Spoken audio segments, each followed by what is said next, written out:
Hello students, कैसे हैं आप सब लोग। तो आज हम जो चैप्टर पढ़ने वाले हैं वो बोर्ड एग्जामिनेशन में अराउंड 6 मार्क्स तक का कवर करता है। आसान सा चैप्टर है। मैं ये कह सकता हूं कि इस चैप्टर में हर बच्चे के 6 नंबर पक्के हो जाएंगे। लेकिन ये चैप्टर हम सबको आज के टाइम पे पढ़ना, समझना और लाइफ में इम्प्लीमेंट करना बहुत जरूरी है। स्पेशली वो लोग जो मेट्रोपॉलिटन सिटी में रहते हैं, जो गांव में नेचुरल एनवायरनमेंट के अंदर रहते हैं, उनको ज्यादा प्रॉब्लम नहीं है। लेकिन आज जो सबसे बड़ा प्रॉब्लम है वो है पॉल्यूशन। तो आज हम इस चैप्टर के अंदर एनवायरनमेंट की बात करेंगे, साथ में सस्टेनेबल डेवलपमेंट की बात करेंगे। तो वीडियो को पूरा एंड तक देखना, एक एक चीज अच्छे से समझना, कैसे अपनी लैंग्वेज में लिखना है। कुछ डाटा इसके अंदर है, कुछ नाम इसके अंदर है, कुछ डेट इसके अंदर है, जो थोड़ा सा ध्यान रखना। साथ में कोशिश करेंगे इसको रियल लाइफ में इंप्लीमेंट करने की, क्योंकि इस चैप्टर से क्वेश्चन इवैल्यूएशन बेस आ सकता है, जहां पे आपको अपनी राय, आपको क्या लगता है, आप कैसे उसको प्रिवेंट करोगे, ऐसे क्वेश्चन पूछे जा सकते हैं। मैं क्वेश्चन की प्रैक्टिस तो करवाऊंगा ही, बट नेक्स्ट 45 मिनट्स के अंदर इस चैप्टर आपके अच्छे से दिमाग में डाल दूंगा, इसकी मेरी गारंटी है। बस स्किप कहीं मत करना, अच्छे से एंड तक देखते चले जाना। स्टार्ट करते हैं। Environment and sustainable development. सबसे पहले चैप्टर का नाम है एनवायरमेंट एंड सस्टेनेबल डेवलपमेंट। तो दो पार्ट में चैप्टर बटा हुआ है। एनवायरमेंट किसको कहते हैं? सिंपल सी बात है, जहां हम एग्जिस्ट करते हैं, जहां हम रहते हैं, हमारा सारा का सारा जो सराउंडिंग है वही हमारा एनवायरमेंट है। आप सबको पता है कि हम लोग चांद पे जाने की बात करते हैं, मार्स पे जाने की बात करते हैं, है ना। तो अलग अलग ग्रहों को देख रहे हैं कि वहां जीवन संभव है कि नहीं। लेकिन जिस प्लैनेट पे जीवन संभव है, अर्थ पे जीवन संभव है, आप देखते हो मून पे भी जब जो लोग जाते हैं ना, मून पे भी जब लोग जाते हैं तो पूरा स्पेस सूट पहन के जाते हैं। अरबों रुपए का स्पेस सूट होता है, जहां पे सांस लेना नहीं है, एनवायरनमेंट कुछ है ही नहीं। लेकिन अगर हमारा यहाँ पर एनवायरनमेंट बना हुआ है जहां पे हम अच्छे से जी सकते हैं, हम उसको प्रोटेक्ट नहीं करते। इसलिए चैप्टर आपके सिलेबस में डाला गया है, ताकि आप अपने एनवायरनमेंट को प्रोटेक्ट कर सको, राइट। एनवायरमेंट है क्या फिर sir? Sum of all social, economical, biological, physical and chemical component which constitute the surrounding of a man. आप हमारे सामने जो भी कुछ देखते हो, जीव जंतु, हवा, पानी, गैसेस, वो सब कुछ मिलाकर क्या कहलाता है? एनवायरमेंट कहलाता है। और एनवायरमेंट में 3 कंपोनेंट बेसिकली आते हैं, जो मैं बात कर रहा था अभी। पहला बायोटिक कंपोनेंट, यानी कि लिविंग ऑर्गेनिज्म, लाइक ट्री हो गया, प्लांट्स हो गए, हम लोग हो गए, एनिमल्स हो गए, अलग अलग तरह के बायोकॉम्पोस्ट हो गए, कीड़े मकोड़े हो गए, कुछ भी। अगला है अबायोटिक कंपोनेंट, मतलब non living organism, like mountains हो गया, रिवर हो गया, ठीक है, और जो भी नॉन लिविंग ऑर्गेनिज्म वो। अगला है energy, natural gas, oil, nuclear energy, है ना, सनलाइट से जो एनर्जी मिलती है, सोलर एनर्जी, वो सारी की सारी चीजों से मिलकर हमारा बनता है एनवायरमेंट। और हमारा एनवायरमेंट यहाँ पे एग्जिस्ट करता है, इसीलिए हम लोग जिंदा हैं, इसीलिए हम लोग जो है सांस ले पा रहे हैं। इकोसिस्टम क्या है? हमारा जो एनवायरनमेंट है ना, वो एक इकोसिस्टम क्रिएट करता है, जिसकी वजह से हम लोग यहाँ जिंदा रहते हैं, जीव जंतु, पेड़ पौधे सब यहाँ जिंदा रहते हैं। इकोसिस्टम किसको कहते हैं? इकोसिस्टम एक ऐसी जगह है जहाँ पे animals, plant, non living materials are exist together, जहाँ पे सब लोग एक साथ रहते हैं, वो इकोसिस्टम। आपने फूड चेन भी पढ़ा होगा बचपन में, इकोसिस्टम भी पढ़ा होगा, ये वही इकोसिस्टम है। ये चैप्टर बेसिकली आपको पूरा का पूरा जो आपने पढ़ रखा है छोटी क्लासेस में एनवायरनमेंट के बारे में, वो रिकैप करा देगा। तो एनवायरनमेंट में 3 कंपोनेंट होते हैं। बायोटिक कंपोनेंट किसको बोलते हैं? It includes all living elements like flora fauna, flora मतलब ट्री और प्लांट, फौना मतलब एनिमल्स एंड मैन, ठीक है। आपको पता है कि इंसान भी एक एनिमल की कैटेगरी में ही आता है। Abiotic component, it includes non living elements like lithosphere, solid earth, hydrosphere, water component, atmosphere, gases involve, gases envelope. तो ये जो चीज है ना, लिथोस्फीयर, हाइड्रोस्फीयर जो है वो, या एटमॉस्फेयर है, ये सारे का सारा अबायोटिक कंपोनेंट है, नॉन लिविंग ऑर्गेनिज्म है, ठीक है। और ये क्या है? Living elements. Energy, solar energy, geochemical, thermo electrical, hydro electrical, nuclear energy, atomic energy, से एटम बम, हिरोशिमा नागासाकी आपने सुना होगा, वो सारी की सारी चीजें क्या है? एनर्जी है। ये भी हमारे जिंदा रहने के लिए बहुत जरूरी है। अगर सूरज नहीं होगा, सनलाइट नहीं होगी, तो वैसे ही हम लोग मर जाने। पेड़ पौधे नहीं होंगे तो वो हमें ऑक्सीजन देते हैं, तो भाई हम तो वैसे ही मर जाएंगे। समझ रहे हो बात को? तो ये तीनों चीजें जो है एनवायरनमेंट के अंदर पाए जाते हैं। ये थे बेसिक बातें। अब पेपर में जो सवाल पूछा जाता है वो है फंक्शंस ऑफ एनवायरनमेंट। हमारा एनवायरनमेंट सर काम क्या करता है? आपने बोला एनवायरनमेंट है तभी हम जिंदा रह पाते हैं। एनवायरनमेंट के अंदर बायोटिक, अबायोटिक और गैसेस एनवेलप, या फिर आप समझ लो एनर्जी, ये तीन चीजें हैं तभी हम जिंदा हैं। अगर ये तीन चीजें नहीं होंगी तो हम जिंदा नहीं रह पाएंगे, हमारा सरवाइव करना मुश्किल हो जाएगा। तो एनवायरनमेंट काम करता क्या है? सबसे पहला काम है एनवायरनमेंट रिसोर्सेज देता है प्रोडक्शन के लिए। आप किसी भी फैक्ट्री की बात कर लो, उस फैक्ट्री में अगर कुछ भी प्रोड्यूस हो रहा है उसका रॉ मटेरियल कौन दे रहा है? एनवायरनमेंट। पेपर एनवायरनमेंट देता है, लकड़ियां एनवायरनमेंट देता है, पानी और जो भी खुदाई खनन किया जाता है उससे जो मटेरियल निकलता है, कोयला, पेट्रोलियम, सब चीज कौन दे रहा है हमें? एनवायरनमेंट। सो एनवायरनमेंट हमें सप्लाई करता है raw material from natural resources, soil, water, forest, mineral, marine life, इन सब से। मरीन लाइफ समुद्री, जो समंदर में जो जीवन होते हैं, जीव जंतु, जो भी हम मछली है या कोई भी और जीव जंतु है। रिसोर्सेस दो टाइप के होते हैं, रिन्यूएबल रिसोर्सेस और नॉन रिन्यूएबल रिसोर्सेस। मैं आपको सब किसी को पता होगा, रिन्यूएबल रिसोर्सेस वो रिसोर्सेस होते हैं इसके खत्म होने का डर नहीं होता, जो भरपूर मात्रा में इसके खत्म होने का डर नहीं होगा, सनलाइट। नॉन रिन्यूएबल रिसोर्सेज जिनको आप बना नहीं सकते दोबारा, लाइक कोयला, पेट्रोलियम, फॉसिल फ्यूल, तो भैया वो आप बार बार नहीं बना सकते, उसके खत्म होने का डर है। कोयला एक दिन खत्म हो जाएगा, पेट्रोलियम एक दिन खत्म हो जाएगा, तो वो नॉन रिन्यूएबल है, सनलाइट नहीं खत्म होगी, वो रिन्यूएबल रिसोर्सेस है। Renewable resources are those which can be used without the possibility of the resources become depleted or exhausted like tree, animal, etcetera. Non renewable resources are those which get exhausted with the extraction and its use. They are found in the ground like fossil fuel. They are not living things. They are fixed amount of these resources. There are fixed amount of these resources and they are sometime hard to find, है ना। Fossil fuel को find करना भी बहुत मुश्किल होता है। They are fossil fuel और हम उसे जलाते हैं एनर्जी बर्न करने के लिए। आपने पढ़ा होगा जब हम फॉसिल फ्यूल को जलाते हैं तो एनर्जी जो है वो निकलती है। नेचुरल गैस, कोयला, ऑयल, ये सारी की सारी चीजें खत्म हो जाएंगी। पेट्रोलियम वो खत्म हो जाएगा, है ना। पेट्रोलियम किससे बनता है? क्रूड ऑयल से, तो वो खत्म हो जाएगा एक दिन, तो वो नॉन रिन्यूएबल रिसोर्सेस है। तो सबसे पहला फंक्शन एनवायरनमेंट का क्या है?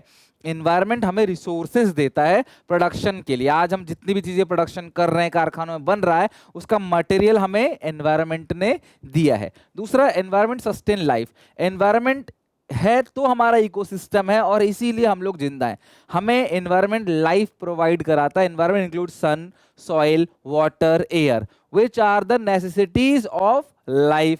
Biotic component cannot survive without these elements. भाई बायोटिक कंपोनेंट जो है वो सरवाइव नहीं कर सकते बिना इनके। तो एनवायरनमेंट है, हमें लाइफ है, जो भी जीवित है, प्लांट, एनिमल, इंसेक्ट्स, डिकम्पोजर, भाई ये लोग सरवाइव नहीं कर पाएंगे, है ना। एनवायरनमेंट है तभी ये लोग सरवाइव कर पाते हैं। अबायोटिक के अंदर एयर, वाटर, सॉइल, ये चीजें आ गए। बायोटिक के अंदर लिविंग ऑर्गेनिज्म आ गए, चाहे प्लांट हो, चाहे एनिमल हो, चाहे ट्री हो, जो भी है, या इंसान हो, ह्यूमन बीइंग हो वो। तो इन्वायरमेंट है तो लाइफ है। Environment assimilate waste. देखो हम लोग अगर अब जो भी बायोटिक कंपोनेंट है ना वो कंजप्शन करते हैं और उनकी कंजप्शन के लिए प्रोडक्शन हो रहा होता है। जब प्रोडक्शन होता है, कंजप्शन होता है, तो वेस्ट भी जनरेट होगा। प्रोडक्शन, कोई चीज प्रोडक्शन की, आपके घर में खाना बनता है तो डस्टबिन में कूड़ा भी इकट्ठा होता होगा। खाना अगर नहीं बनेगा 4 दिन तो डस्टबिन में कूड़ा इकट्ठा नहीं होगा। तो कंजप्शन होगा तो भैया वेस्ट मटेरियल निकलेगा और उस वेस्ट मटेरियल को समाता कौन है? एनवायरनमेंट। चांद पे अगर कोई कूड़ा करकट, या फिर स्पेस में आप देखते हो बहुत कूड़ा करकट है, आपने बहुत सारी मूवीज देखी होंगी स्पेस के रिगार्डिंग, ठीक है। तो वहां पे स्पेस के अंदर बहुत कूड़ा करकट भरा पड़ा है, क्योंकि जो भी यहाँ पे जाते हैं एस्ट्रोनॉट वगैरह स्पेस में, वो सारा कूड़ा करकट अब तो ले आते हैं, लेकिन पहले पड़ा रहता था सारा का सारा, वो एनवायरनमेंट घूमता रहता है। तो वो वहां पे घूमता रहता है बिकॉज वहां पे ना ग्रेविटी है ना कुछ है, एनवायरनमेंट है ही नहीं वहां पे। तो जहां रख दिया वो अपनी स्पेस की स्पीड से वो चल रहा है, वो घूम रहा है। लेकिन हमारी धरती पे ऐसा नहीं है। अगर आपने आज केला खाया और छिलका जो है उसको फेंक दिया रास्ते में, तो 10-15 दिन 20 दिन बाद वो गायब हो जाएगा। हमारा एनवायरनमेंट उसको समा जाएगा, खा जाएगा, कीड़े मकोड़े अटैक करके उसको खत्म करके मट्टी बना के मट्टी में मिला देंगे। सो एनवायरनमेंट क्या करता है? वेस्ट को एसिमिलेट करता है, लेकिन प्लास्टिक को नहीं कर सकता। इसलिए सिंगल यूज प्लास्टिक को जो है वो जनरली बैन किया जाता है। वो पड़ा रहेगा हमेशा, वो गायब नहीं होगा। ये सारी चीजें गायब हो जाएंगी, ठीक है। Production, consumption activity generate waste, this generate a lot of garbage, और ये गार्बेज ऑब्जर्व कौन कर लेता है? एनवायरनमेंट। एनवायरनमेंट पावर है, उस वेस्ट को वो संभाल लेता है। एनवायरनमेंट आपकी क्वालिटी ऑफ लाइफ को बेहतर बनाता है। एनवायरनमेंट के अंदर land, forest, ocean, mountains, desert, ठीक है, और डेजर्ट है। इसके अलावा people enjoy the beauty of these elements, such elements helps in improving the quality of life. तो भैया ये सारी चीजें आपकी लाइफ की क्वालिटी को बढ़ाता है। आप लोग वेकेशन पे जाते हो, घूमने जाते हो, बीचेस पे जाते हो, माउंटेन पे जाते हो, ट्रैक करते हो, तो भैया ये आपकी लाइफ को बढ़ाता है। इससे देखो कितनी खूबसूरती है, ग्लेशियर्स है, ठीक है, फॉरेस्ट है, माउंटेन्स है, रिवर्स है, कनाल्स है, अलग अलग बहुत ब्यूटी है। तो भैया ये आपकी ब्यूटी को, मतलब आपकी क्वालिटी को इंप्रूव करता है, लाइफ की क्वालिटी को बढ़ाता है। As we already stated that environment provide resources for production, it also assimilate the waste। ये जो वेस्ट को समा लेता है एनवायरमेंट, उस समाने की भी कैपेसिटी होती है जिसको बोलते हैं carrying capacity. Due to these carrying capacity environment sustain life. अगर वेस्ट समा ना पाएगा एनवायरमेंट तो भैया लाइफ नहीं रहेगी। It also enhance the quality of life. We must ensure that exploitation of resources, जो हमारा नेचुरल रिसोर्सेज है, लाइक पेड़ काट रहे हो, ग्लेशियर पिघल रहा है ग्लोबल वार्मिंग की वजह से, वो उतना होना चाहिए कि भाई रीजनरेशन से कम होना चाहिए। मतलब आप उतना ही नुकसान पहुंचाओ कि वो बॉडी रिकवर कर जाए। तो भाई एनवायरनमेंट जो है उसको आप उतना डैमेज करो कि वो रिकवर कर जाए। And generation of waste does not exceed the absorption capacity of environment. Waste जो भी आप कूड़ा करकट फैला रहे हो वो उसकी एक एब्जॉर्प्शन कैपेसिटी होती है एनवायरनमेंट की, उससे ज्यादा नहीं हो पाएगी। अगर आपने ऐसा किया तो भैया क्या होगा, एनवायरनमेंट अपने बाकी फंक्शन परफॉर्म करना भूल जाएगा। When there is not the environment fails to perform the rest function. तो अगर एनवायरनमेंट में ज्यादा कूड़ा करकट फैलाया, नुकसान पहुंचाया, तो भैया एनवायरनमेंट अपने बाकी फंक्शन जैसे लाइफ सस्टेन करना, क्वालिटी ऑफ लाइफ, वो सब कुछ खो देगा। This is the situation today all over the world. The rising population of the developing country, excessive use of natural resources, huge stress on the earth. आपने पहाड़ों पे कई बार सुना होगा सुनामी आ गई, हाल फिलहाल में उत्तराखंड में, हिमाचल में आप बहुत सुनते हो कि भूस्खलन हो गया, भाई पहाड़ खिसक गया, है ना, और कई लोग की जान चली। केदारनाथ वाला इंसिडेंस आपने सुना होगा। क्यों? क्योंकि पहाड़ों में अगर आप घूमने जाते हो, आपने देखा होगा दबादब पहाड़ों को काट रास्ता बना रहे हैं, होटल्स बना रहे हैं, मार्केट बना रहे हैं। भैया नेचुरल इन्वायरमेंट को डैमेज करोगे तो क्या होगा, इन्वायरमेंट आपको फिर पे बैक करना पड़ेगा आपको। Excessive wastage generation and pollution, this result environmental crisis. इससे क्या होता है, एनवायरमेंटल क्राइसिस आएगा। आज हमने अपने एनवायरमेंट को इतना पॉल्यूट कर दिया है कि पीने का पानी तक हमारे पास नहीं है। आरओ का, फिल्टर का पानी हम लोग पीते हैं। हवा जो है इतनी पॉल्यूटेड है कि स्कूल्स बंद है, स्पेशली मेट्रोपोलिटन सिटीज़ में स्कूल्स बंद है। बाहर निकलने पे डिजीज़ हो जाती है, फेफड़े खराब हो जाते हैं, बहुत सीवियर। एयर क्वालिटी इंडेक्स आप चेक करो अलग अलग जगह पे, एयर क्वालिटी इंडेक्स इतना ज़्यादा खराब रहता है इस टाइम पे, स्पेशली जो अभी चल रहा है नवंबर दिसंबर का टाइम। उस सिचुएशन में AQI बहुत बढ़ जाता है, सीवियर पहुंच जाता है, 500 600 800 तक पहुंच जाता है। जहाँ पे बाकी लोग कहते हैं रहना मुश्किल है, वहाँ पे रहते हैं दिल्ली के लोग, स्पेशली दिल्ली NCR के लोग। तो ये सारे के सारे पॉल्यूशन को रोकना पड़ेगा। देखो ये है क्वालिटी ऑफ लाइफ, देख रहे हो ग्लेशियर्स है, ये इतने ब्यूटीफुल ब्यूटीफुल नज़ारे हैं, बीचेस हैं, ये क्वालिटी ऑफ लाइफ है। ये एनवायरनमेंट है तभी ये है। अगर एनवायरनमेंट खराब कर दोगे तो ना बीचेस मिलेंगे, ना आपको माउंटेन्स मिलेंगे, ना बर्फ मिलेगी, कभी स्नोफॉल वगैरह देख ही नहीं पाओगे। चलो अभी दो की हम अभी बात कर रहे थे थोड़ी देर पहले, अब्जॉर्प्शन कैपेसिटी और कैरिंग कैपेसिटी। क्या है? कैरी करने की कैपेसिटी को बोलते हैं carrying capacity. Carrying capacity of the environment indicate that maximum limit up to which the ecosystem can support the existence of population. भैया जो ये पॉपुलेशन है ये बढ़ता ही जा रहा है, तो भैया ये इन्वायरमेंट की ना एक कैपेसिटी है कि भाई इतना ये होल्ड कर पाएगा। ठीक है, वेदर है, human development, loss of habitat है, ओल्ड एज है, डिजीज है, ठीक है, हंटिंग है, स्टारवेशन और एक्सीडेंट्स, इन सब में लोग कहीं ना कहीं मारे जाते हैं। तो भैया अगर आप एक्सिस पॉपुलेशन को बढ़ा दोगे ना तो नई नई बीमारियां पनपेंगी। जैसे कोविड आया, कितने सारे लोगों की जान चलेगी कोविड के अंदर। तो अगर आप एनवायरनमेंट को डैमेज करोगे तो एनवायरनमेंट नई नई बीमारियां, नई नई तरीके ढूंढ लेगा लोगों को खत्म करने के। तो कैरिंग कैपेसिटी मतलब कितनी पॉपुलेशन का बोझ एनवायरनमेंट उठा सकता है, सिंपल बात। अगला absorption capacity. Absorption capacity means the ability of environment to absorb degradation। जो भी आप डिग्रेड कर रहे हो, पेड़ काट रहे हो तो नया पेड़ उग जाएगा, फिर इसे काट दोगे तो फिर क्या होगा, फिर नहीं उग पाएगा। तो रिसोर्सेज जो रीजनरेशन होगा ना वो रिसोर्सेज के वेस्टेज से कम होना चाहिए। यूज ऑफ पेट्रोलियम टुडे, तो पेट्रोल जो है लाखों साल लगते हैं, मिलियन ईयर्स बाद पेट्रोलियम बनता है। तो आज हम जो पेट्रोलियम यूज कर रहे हैं वो मिलियन ईयर पहले बना होगा, तो एक टाइम बाद खत्म हो जाएगा, फिर उसे मिलियन ईयर लग जाएंगे, तो पता नहीं कितनी पीढ़ियां जो है मर जाएंगी, वो पेट्रोल देख ही नहीं पाएंगी। इसीलिए सरकार का भी मेन मोटो क्या है, 2030 तक की पेट्रोलियम गाड़ी को खत्म ही करना है, इलेक्ट्रिक वाहन पे शिफ्ट होना है। तो एब्जॉर्प्शन कैपेसिटी रिसोर्सेज डिग्रेडेशन को कितना एब्जॉर्ब कर सकता है, कैरिंग कैपेसिटी पॉपुलेशन का बोझ वो कितना समा सकता है, ये ध्यान रखना, पेपर में पूछ लिया जाता है कई बार। दो बेसिक प्रॉब्लम है, एक पॉल्यूशन, दूसरा excessive exploitation of natural resources. दो मेन प्रॉब्लम है, सबसे पहला है पॉल्यूशन, ठीक है, और दूसरा excessive utilization of natural resources. Damodar Valley is one of the India's most industrialized regions, pollutant from the heavy industries along the banks of the Damodar River and converting into the ecological disaster. तो आप देखो class, इस तरीके से अगर आप pollution देखोगे तो पॉल्यूशन से कई कई जगह पे जो है लोग सफाई हो गए, बीमारियां आने लगी, लोगों के पॉकेट पे लोड पड़ने लगा। तो पॉल्यूशन को खत्म करना है, ये इसलिए आपको ये चैप्टर बताया जा रहा है, पढ़ाया जा रहा है। दो मेन रीजन है, पॉल्यूशन सबसे पहला, और दूसरा excessive utilisation of natural resources. जो भी नेचुरल रिसोर्सेज है ना, उसका बहुत ज्यादा हम एक्सप्लोइटेशन कर रहे हैं, ये दो प्रॉब्लम है। तो सबसे पहला प्रॉब्लम क्या है, पॉल्यूशन। पॉल्यूशन का मतलब है प्रोडक्शन कंजप्शन की वो एक्टिविटी जो एयर की क्वालिटी को जो प्योरिटी ऑफ एयर को चैलेंज करता है, प्योरिटी ऑफ वाटर को चैलेंज करता है। पॉल्यूशन तीन टाइप का होता है, air pollution, water pollution, noise pollution, आपने पढ़ा होगा। दो सीरियस पॉल्यूशन है, एयर और वाटर पॉल्यूशन। एयर पॉल्यूशन का मतलब क्या है कि हमारे एनवायरमेंट में कुछ छोटे छोटे बहुत टाइनी टाइनी पार्टिकल्स, एक बाल के भी लाखों टुकड़े कर दो, इतने छोटे छोटे पार्टिकल्स हमारे एनवायरमेंट में फैल जाते हैं, इसकी वजह से हमारी विजिबिलिटी कम हो जाती है। नोटिस किया होगा जो पहाड़ों पे एक पिक्चर्स आते हैं, आप जब माउंटेन्स में घूमने जाते हो, पहाड़ों पे गांव में जाते हो, जो पिक्चर्स आते हैं मोबाइल फोन से, वो कितनी क्लियर होती है, आप दूर दूर तक देख सकते हो, वहां पे सब कुछ एचडी व्यू दिखता है। लेकिन वहीं आप अपने शहर में आते हो जब, तब आपको दूर नहीं दिखता, धुंधला धुंधला रहता है सारा, वो क्लैरिटी पिक्चर में नहीं आती है। क्यों? क्योंकि वहां पे पॉल्यूशन होता है। सो पॉल्यूशन का मतलब क्या है, mixture of solid particles and gases in the air. Air pollution के कारण क्या क्या है, सबसे पहला गाड़ियों से, जो मोटर व्हीकल्स है, जो गाड़ियां हैं, उनके जो इंजन है, क्योंकि फॉसिल फ्यूल बर्न करते हैं वो, तो उससे अर्बन एरिया में सबसे ज्यादा पॉल्यूशन होता है गाड़ियों से, जो गाड़ियों से गैस एमिट होता है।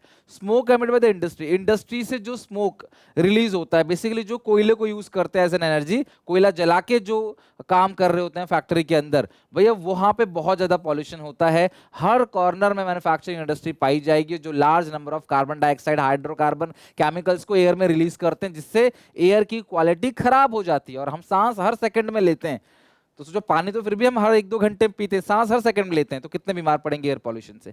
एग्रीकल्चर एक्टिविटी से भी एयर पॉल्यूशन होता है, इंसेक्टिसाइड, पेस्टिसाइड, फर्टिलाइजर के छिड़काव जब करते हैं तो उससे भी पॉल्यूशन होता है। एयर पॉल्यूशन इससे भी होता है, माइनिंग की एक्टिविटी, खनन की एक्टिविटी, खुदाई करते हैं ना मट्टी, तो वो सारा डस्ट उड़ेगा, वो एनवायरमेंट में जाएगा, पॉल्यूशन होगा। अगला है इंडोर एयर पॉल्यूशन भी होता है, लाइक हाउस क्लीनिंग जो प्रोडक्ट होते हैं ना, इन सब से भी एयर पॉल्यूशन होता है। इनको छिड़काव करोगे ना तो देखो रहना, एक स्मेल आएगी, रहना मुश्किल होगा। घर पे जब पेंट होता है ना तो भी रहना मुश्किल हो जाता है, एक स्मेल रिलीज होती है, वो एयर पॉल्यूशन को प्रमोट करती है। सो एयर पॉल्यूशन से hypertension, asthma, heart disease, stroke, pneumonia और कैंसर जैसी बीमारियां भी होती हैं। अब कैसे कंट्रोल करेंगे एयर पॉल्यूशन को? तो सर एयर पॉल्यूशन तो पता है कैसे होती है, पर उसे कंट्रोल कैसे करेंगे? तो कुछ कुछ स्टेप्स आपको लेना पड़ेगा जिससे एयर पॉल्यूशन कंट्रोल करना पड़ेगा आपको। पहला, एनकरेज करेंगे लोगों को कि पब्लिक मोड ऑफ ट्रांसपोर्टेशन को यूज करें। लेकिन हमारी कंट्री में पब्लिक मोड ऑफ ट्रांसपोर्टेशन अच्छा नहीं है, सड़कें अच्छी नहीं है, बसेस में ओवरलोड होता है, 30 लोग बैठ सकते हैं बस में, 50 लोग बैठते हैं, टाइम पे नहीं आता, रैश ड्राइविंग होती है, खड़े खड़े लोग लटक के बस में जाते हैं, भीड़ इतनी है, तो भैया लोग वो पब्लिक ट्रांसपोर्टेशन यूज नहीं कर पाते। तो सरकार को पब्लिक ट्रांसपोर्टेशन को बेहतर बनाना चाहिए ताकि लोग अपनी अपनी गाड़ियां लेके ना निकलें, जाम नहीं लगेगा, उनका पैसा भी बचेगा, पॉल्यूशन भी नहीं होगा, और पब्लिक ट्रांसपोर्टेशन में सरकार की इनकम भी जनरेट होगी, वो पॉल्यूशन रिड्यूस करेगा। अगर आप अपने दोस्त और आप सेम लोकेलिटी से सेम जगह जा रहे हो तो अलग अलग गाड़ी ना लेके एक साथ आप गाड़ी से जा सकते हो, पैसा भी बचेगा उससे और एनर्जी भी सेव होगी।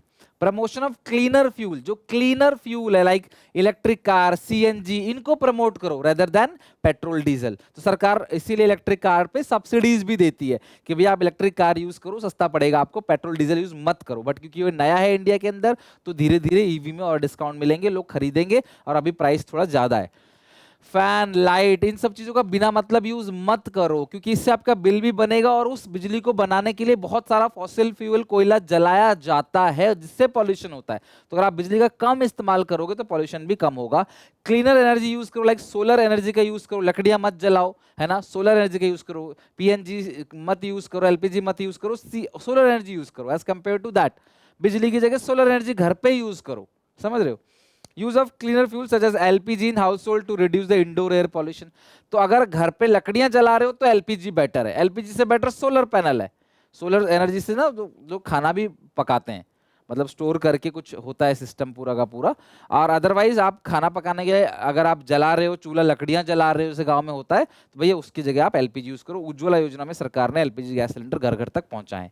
वाटर पॉल्यूशन, एयर पॉल्यूशन का सेकंड पॉल्यूशन कौन सा है? Water pollution. It is defined as the presence of ground water of toxic chemical. पानी में जो टॉक्सिक केमिकल छोड़ दिया जाता है फैक्ट्रीज द्वारा, कारखाना द्वारा, पानी को गंदा किया जाता है, सारा का सारा जो इंडस्ट्रियल का वेस्ट है वो नाली के थ्रू जो है पानी में बहा दिया जाता है, और वो केमिकल वाटर बॉडीज में जाता है। तो वाटर बॉडीज में जो भी लिविंग ऑर्गेनिज्म रहते हैं, भैया मछली है और छोटे छोटे जो भी कीड़े मकोड़े कीटाणु जो भी जीव जंतु रहते हैं, उनकी जान को खतरा होता है, और वो पानी ग्राउंड में जाता है, फिर हम उस पानी को निकालते हैं पीने के लिए ट्यूबवेल समरसेबल के थ्रू, फिर हम भी बीमार पड़ते हैं। तो इसको बोलते हैं वाटर पॉल्यूशन, जो ह्यूमन एक्टिविटी की वजह से होता है। ये हार्मफुल टू ह्यूमन हेल्थ और एनवायरमेंट दोनों है। भाई कॉजेज क्या क्या? डोमेस्टिक सीवरेज, जो भी नाला सीधे नदियों में बहा दिया जाता है, इंडस्ट्रीज का सारा वेस्ट नदियों में बहा जाता है। इसके लिए आपने देखा होगा कि गंगा यमुना कितनी गंदी हो गई, आप दिल्ली में जाके देखो यमुना नदी कैसी काली हो गई एकदम। इंसेक्टिसाइड, पेस्टिसाइड का छिड़काव किया जाता है, भाई किसान ये सब छिड़काव करता है, फिर पानी जाता है मट्टी के, ये सारा मट्टी में जाता है और पानी में जाके पानी को पॉल्यूट करता है सारा केमिकल। फार्मर जो है वो वेजिटेबल्स वगैरह को भी धो देते हैं नालियों में, जिसकी वजह से नालियों में सारा का सारा जो गंदगी केमिकल है वो पहुंचता है, और जिसकी वजह से लोगों को hepatitis, typhoid, diarrhoea, cholera, rota virus जैसी खतरनाक बीमारियां एयर पॉल्यूशन से होती हैं। अगला है नॉइज पॉल्यूशन। नॉइज पॉल्यूशन मतलब इन्वायरमेंट ना खुद का भी एक नॉइज है। अब आप शांति से जगह में बैठो, कान को बंद करो, एक इन्वायरमेंट का साउंड आपको सुनाई देगा। लेकिन इसके अलावा मैन मेड जो एक्टिविटीज है उनसे भी काफी शोर होता है, ठीक है। जैसे जगह जगह जो है लाउड स्पीकर लगे होते हैं, गाना बज रहा है, गाड़ियों का हॉर्न बज रहा है। इसलिए आप देखो डेवलप नेशन के अंदर कोई भी हॉर्न नहीं बजाता है, रास्ते उनके बिल्कुल साइलेंट हो गए। हमारे आप देखोगे कभी आप रेड लाइट पे खड़े हो ना, रेड लाइट है, रेड लाइट में तो कोई नहीं चला सकता गाड़ी, भैया खड़ी करनी पड़ेगी आपको, गाड़ी स्टॉप करना पड़ेगा। रेड लाइट में भी जो है लोग हॉर्न बजाते हैं कि भाई अभी होने वाला है जाग जा, होने वाला है जाग जा। तो रेड लाइट कोई तो रास्ते पे रहने के लिए तो निकलता नहीं कि चलो आज मैं रेड लाइट पे 4 घंटे बैठूंगा। हर कोई निकलता है कहीं पहुंचने के लिए, तो ऑब्वियसली गाड़ियां हैं, 4 पहिए लड़ गए तो वो चलाएगा ही, लेकिन फिर भी पीछे वाला हॉर्न देता रहेगा। 1 सेकंड भी लेट हो गया, बेसिकली दिल्ली में देखोगे आप, भाई 1 सेकंड भी लेट हो गया भैया तुरंत ही हॉर्न दे दे, उनकी हॉर्न में ही गाली रहती है पूरी की पूरी। तो उससे पॉल्यूशन होता है। लाउड स्पीकर हो गया, गाड़ी के जो इंजन होते हैं उन इंजन से भी आवाज आती रहती है। अब इंडिया में क्या खटारा पुराना गाड़ी भी चला सकते हो आप, तो जब तक गाड़ी की वहाँ इतनी गंदी आवाज आती रहती है लोग फिर भी चलाते रहते हैं। लेकिन वहीं आप डेवलप नेशन में जाओगे तो आपको गाड़ी अच्छी मेंटेन करनी पड़ेगी, आप खराब गाड़ी, खटारा गाड़ी को रोड पे लेकर नहीं निकल सकते, हॉर्न नहीं बजा सकते। वो एक इंसल्ट वाला वो सीन आता है जब तक इमरजेंसी ना हो, तो लोग उसको मानते भी है। बट हमारी कंट्री में काफी नॉइज पॉल्यूशन होता है। अब बुलेट वाले देखोगे आप लोग, बहुत सारे अपना पंजाबी भाई लोग हैं, बुलेट में वो पता नहीं पटाखे लगा देते क्या लगा देते हैं, और रास्ते पट पट पट पट छोड़ के भाग रहे होते हैं, सायरन बजाते हैं बहुत ज्यादा, हो हुटर बजाते हैं। तो ये सारी चीजों से भी नॉइज पॉल्यूशन होता है। So noise pollution are known as environmental noise or sound pollution which impact the activity of human or animal life. The source of outdoor noise worldwide is mainly caused by machine, transport, millions of vehicles fitted with loud horn, noise generating engines, excessive noise pollution से बीमारियां irritation, hypertension, hear loss और sleep disturbance जैसी बीमारियां इससे होती हैं। So these are the 3 major type of pollution, air pollution, water pollution और noise pollution. Second जो है वो है excessive exploitation of natural resources. जो हमारा नेचुरल रिसोर्सेज है, नेचर ने हमें जो दिया है, हम उसको खत्म करते चले जा रहे हैं ताकि वो हमारी आगे की जो पीढ़ी है ना उस तक बचेगा ही नहीं, जिस स्पीड से हम उसे खत्म करते चले जा रहे हैं। नेचुरल रिसोर्सेज जैसे forest, mineral, soil etcetera, in order to achieve the economic growth man needs natural capital, यानी कि natural resources along with physical capital like machinery. भाई हमें मशीन भी चाहिए और नेचुरल रिसोर्सेज भी चाहिए। जैसे जैसे प्रोडक्शन बढ़ता है मशीनरी डेप्रिशिएट होती है, नेचुरल रिसोर्सेज भी डेप्रिशिएट होती है। तो मशीन के लिए हम डेप्रिशिएशन लगाते हैं, पैसे जोड़ के रखते हैं कि हम उसको रिपेयर करेंगे, लेकिन जब हम अपने एनवायरनमेंट को पॉल्यूट करते हैं ना, नेचुरल रिसोर्सेज को जब हम एक्सप्लॉइट करते हैं, एक्सेसिव यूज करते हैं, तो उसके लिए हम कोई प्रोविजन नहीं बनाते। हमें लगता है ये स्वच्छ हवा, शुद्ध पानी, शुद्ध हवा, स्वच्छ पानी, ये जो माउंटेन है, ये जो ग्लेशियर्स है, समंदर है, झरने हैं, नदियां हैं, तो ये सब अनलिमिटेड है, इसे कितना भी यूज करो खत्म नहीं होगा। लेकिन ये गलत है, आने वाले टाइम पे जैसे आज आपको पानी नॉर्मली नहीं, पहले नलके हुआ करते, कहीं भी नलके से पानी निकाल के लोग पी लेते थे, लेकिन अब ऐसा नहीं है, अब पानी आपको खरीद के ही पीना पड़ रहा है। तो वो दिन दूर नहीं जब हर कोई जो स्वच्छ हवा है ना, शुद्ध हवा भी नहीं मिलेगी आपको, वो भी आपको ऑक्सीजन बार वगैरह बने हुए हैं, दिल्ली में गुड़गांव में शायद बना हुआ है, जहां पे आप रह के पैसे दे के प्योर ऑक्सीजन में आधा एक घंटा रुक सकते हो। घर घर पे लोग एयर प्यूरीफायर लगा रहे हैं, वाटर प्यूरीफायर तो ठीक है, एयर प्यूरीफायर लगा रहे हैं, घर के अंदर की हवा भैया स्वच्छ नहीं है, जहां जहां जाओगे बाहर आपको अपना खुद का प्यूरीफायर लेके जाना पड़ेगा। वो दिन दूर नहीं जब लोग गैस सिलेंडर को अपने पीठ पे टांग के घूमेंगे, जहाज घूमेंगे कि मेरा पर्सनल एयर है, एयर मैं इसी से लूंगा, जैसे स्कूबा डाइव करते हैं। तो जो पॉल्यूशन है, जो इन्वायरमेंट है, उसको भी डेप्रिशिएट किया जा रहा है, लेकिन कोई भी प्रोविजन नहीं बनाया था। प्रोविजन सिर्फ फिजिकल कैपिटल के लिए बनाया जाता है, नेचर ने जो दिया है उसको तो टेक फॉर ग्रांटेड ले लेते हैं हम लोग कि भाई ठीक है तो मिले ही, ये खराब नहीं होगा। जैसे सबसे पहले डिफॉरेस्टेशन अभी हम ही करते हैं, जंगल को काट रहे हैं, क्यों? हाईवे बनाना है, मेट्रो लाइन बिछानी है, रेलवेज, एयरपोर्ट के लिए जंगल को काट देते हैं। अभी आप इतने सारे पेड़ों को काट दोगे, ये पेड़ तो हमें ऑक्सीजन देते हैं, ये नहीं रहेंगे तो हमें ऑक्सीजन कहां से मिलेगा? डिफॉरेस्ट, जंगली कटाई कर रहे हैं, लोग रहेंगे, प्लॉटिंग होगी, घर बनेगा या जो भी बाहर बनेगा, या फिर आप कोई मॉल बना रहे हो। Is the permanent removal of tree to make room for something beside forest. This can include clearing the land for agriculture, खेतीबाड़ी करने के लिए, टिम्बर को काट रहे हो फ्यूल को, फ्यूल बनाने के लिए, कंस्ट्रक्शन करने के लिए। डिफॉरेस्टेशन से लैंड डिग्रेडेशन होता है, बायोडाइवर्सिटी लॉस होता है, इकोलॉजिकल इंबैलेंस होता है, साथ में एयर पॉल्यूशन भी होता है। जमीन की क्वालिटी तो खत्म होती ही होती है, जो प्रजाति रह रहे हैं इसके अंदर वो बेचारे बेघर हो जाते हैं, जो जंगल में रहते हैं, हमें दिखते नहीं कई बार, लेकिन वो लोग बेघर हो जाते हैं। जंगल भी तो जानवरों का घर है ना, वो बेघर हो जाएंगे, इकोलॉजिकल इंबैलेंस आ जाएगा, वो कहाँ जाएंगे? वो सारे जानवर शहरों में चले जाएंगे, यहाँ वहाँ जाएंगे, मारे जाएंगे, फिर वो वो जिसका खाना है उनको इम्पैक्ट आएगा। जैसे मैंने आपसे कहा था ना, जो चिड़िया है वो मान लो टिड्डियों को खाती है, छोटे कीड़े मकोड़े खाती है, कीड़े मकोड़ों को मार दोगे तो चिड़िया भी मर जाएगी ना, वो किसको खाएगी? समझ रहे हो बात को? तो ये एक इकोलॉजिकल इंबैलेंस आएगा, और ऑब्वियसली पेड़ों काटने से एयर पॉल्यूशन तो होता ही होता है। Second is degradation of land, यानी कि ओवरऑल सॉइल की जो क्वालिटी है वो खराब होती चली जा रही है। आप खुद सोचो ना, हम जो भी खाते हैं वो मट्टी में उगाया गया है, उस चीजों से बनता है, चाहे कुछ भी हो, आटा बन रहा है, मैदा बन रहा है, कोई भी चीज हम खा रहे हैं ना, उसको जमीन ने उगा के हमें दिया है। अगर सॉइल की क्वालिटी खराब कर दोगे तो भैया वो उगेगा नहीं, तो हम खाएंगे, हम तो मर जाएंगे, फूड इनसिक्योरिटी पूरे वर्ल्ड के अंदर आ जाएगी। तो water vegetation condition commonly cause by human activity, land degradation का मतलब एक ग्लोबल चैलेंज है जो फूड इनसिक्योरिटी लेके आ जाएगा, और जिससे फूड प्राइसेस बहुत ज्यादा बढ़ जाएंगे। तो सॉइल की क्वालिटी को आपने खराब नहीं करना है। लैंड डिग्रेडेशन सर होता कैसे है, कैसे जमीन बंजर हो जाती है? ये है, देखो जमीन बंजर होगी, इस पे कुछ नहीं उगेगा, अब कैसे खाओगे? मर जाओगे। कितनी भी जमीन हो तुम्हारे पास, बंजर जमीन है, खेती बाड़ी होगी नहीं, तो कौड़ियों के भाव नहीं है, इसकी कोई कोई वैल्यू नहीं है। सॉइल इरोजन इसका एक सबसे बड़ा कॉज है। जब तेज हवा चलती है, फ्लड आता है, तो सॉइल का जो अपर लेयर है ना वो धुल जाता है, या बह जाता है, या फिर वो उड़ जाता है, और उसी के अंदर सारे न्यूट्रिएंट्स, पोटेशियम वगैरह होते हैं जो पौधे को ग्रो करने में हेल्प करता है। सो सॉइल इरोजन से क्या होता है, जो नाइट्रोजन, फास्फोरस, पोटेशियम ऐसी चीजें होती है जो प्लांट की ग्रोथ के लिए जरूरी है, वो उड़ गए। तो भैया अब ये सॉइल खाली है, इसके अंदर कुछ खाना है ही नहीं। अगला ओवरग्राजिंग, जब जानवर ज्यादा चर जाते हैं, बहुत ज्यादा फर्टिलाइजर, पेस्टिसाइड के केमिकल का आपने यूज कर लिया, ग्राउंड वाटर को बहुत ज्यादा आपने निकाल लिया, सॉइल की नमी खत्म हो गई। और क्रॉप रोटेशन प्रॉपर अगर नहीं किया, क्रॉप रोटेशन बहुत मस्ट है, एक ही क्रॉप को बार बार नहीं उगाना है, क्रॉप को रोटेट करते चलना, अगर आप वो नहीं करोगे तो भी आपकी सॉइल की फर्टिलिटी लूज होगी, जो डिग्रेडेशन ऑफ लैंड का कारण बनेगा। तीसरा, बायोडाइवर्सिटी लॉस, किसी प्रजाति का विलुप्त हो जाना ह्यूमन एक्टिविटी की वजह से। पोलर बियर बर्फ के अंदर रहते हैं भैया, सारी बर्फ पिघल जाएगी तो बेचारे मर जाएंगे। पेंगुइन भी बर्फ में रहते हैं, सारी बर्फ अगर पिघल जाएगी तो पेंगुइन भी जो है वो क्लास कहाँ जाएंगे बेचारे, वो खत्म हो जाएंगे। ठीक है, जंगल काट दोगे, जंगली जानवर कहाँ जाएंगे बेचारे, मर जाएंगे वो। तो ह्यूमन एक्टिविटी से किसी प्रजाति का विलुप्त हो जाना इस बायोडाइवर्सिटी लॉस। इसका सबसे अच्छा एग्जाम्पल है डायनासोर। जैसे डायनासोर खत्म हो गए ना, आज हम नहीं देख पाते उनको, उसी तरीके से कोई सेव द टाइगर अभियान चलाए थे सरकार ने, टाइगर खत्म हो रहे थे, चीता खत्म हो रहे थे, भारत में खत्म ही हो गए थे चीता लगभग। तो अब ऐसी कोई प्रजाति विलुप्त हो जाएगी, खत्म हो जाएगी, this is called biodiversity loss. और उससे बहुत लोग जो है वो डिपेंड रहते हैं। अगर सारे चूहों को मार दोगे तो सांप भी मर जाएंगे, सांप चूहे खाते हैं, अगर सारे उन खाना ही मर जाएगा उनका तो बेचारे वो भी मर जाएंगे, फिर वो भी कोई ना कोई खाता होगा किसी को। यही तो फूड चेन है ना, ये इसको खाएगा, शेर हिरन को खाएगा, हिरन कुछ और खाएगा, तो ये पूरा का पूरा चलता रहता है चक्कर। उसमें से किसी एक को खत्म कर दोगे ना तो पूरा चेन डिस्टर्ब हो जाएगा, खराब हो जाएगा, इकोसिस्टम बिगड़ जाएगा।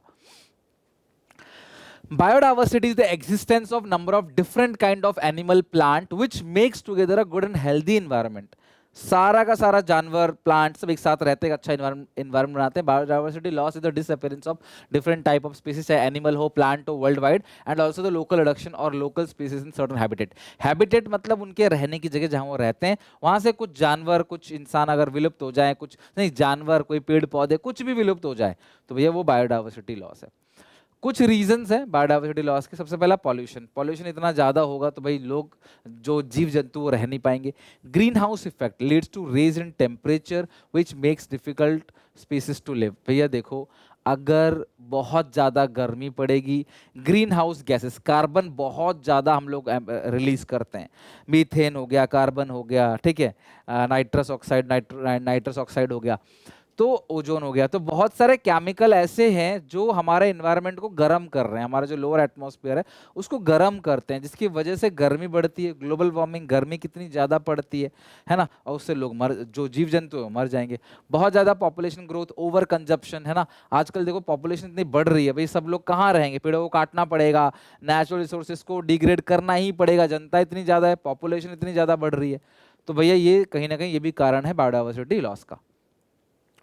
Global warming. कभी आपने ऐसा देखा है कि आपके पेरेंट्स, आपके दोस्त कहीं मॉल में गए, कहीं घूमने गए, गाड़ी खड़ी कर दी धूप में, उसके बाद थोड़ा सा घूम फिर के 1 घंटे बाद आए तो गाड़ी खोलते ही गाड़ी के अंदर से ऐसा लगता है कि पूरा आग बबूला हो रहा है, गाड़ी के अंदर घुसते ही पसीना गर्मी से लग जाती है, जलन सी हो जाती है.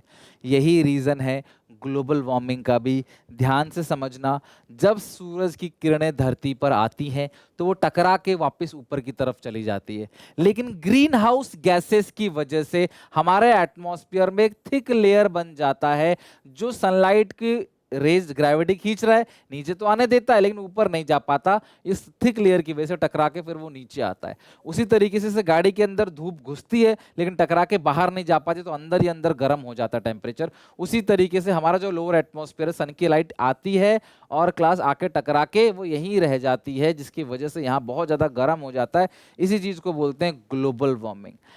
जो आपको पता है ज़्यादातर पानी है पृथ्वी के ऊपर, और वो जो पानी है वो ज़्यादातर पानी बर्फ के रूप में समाया हुआ है.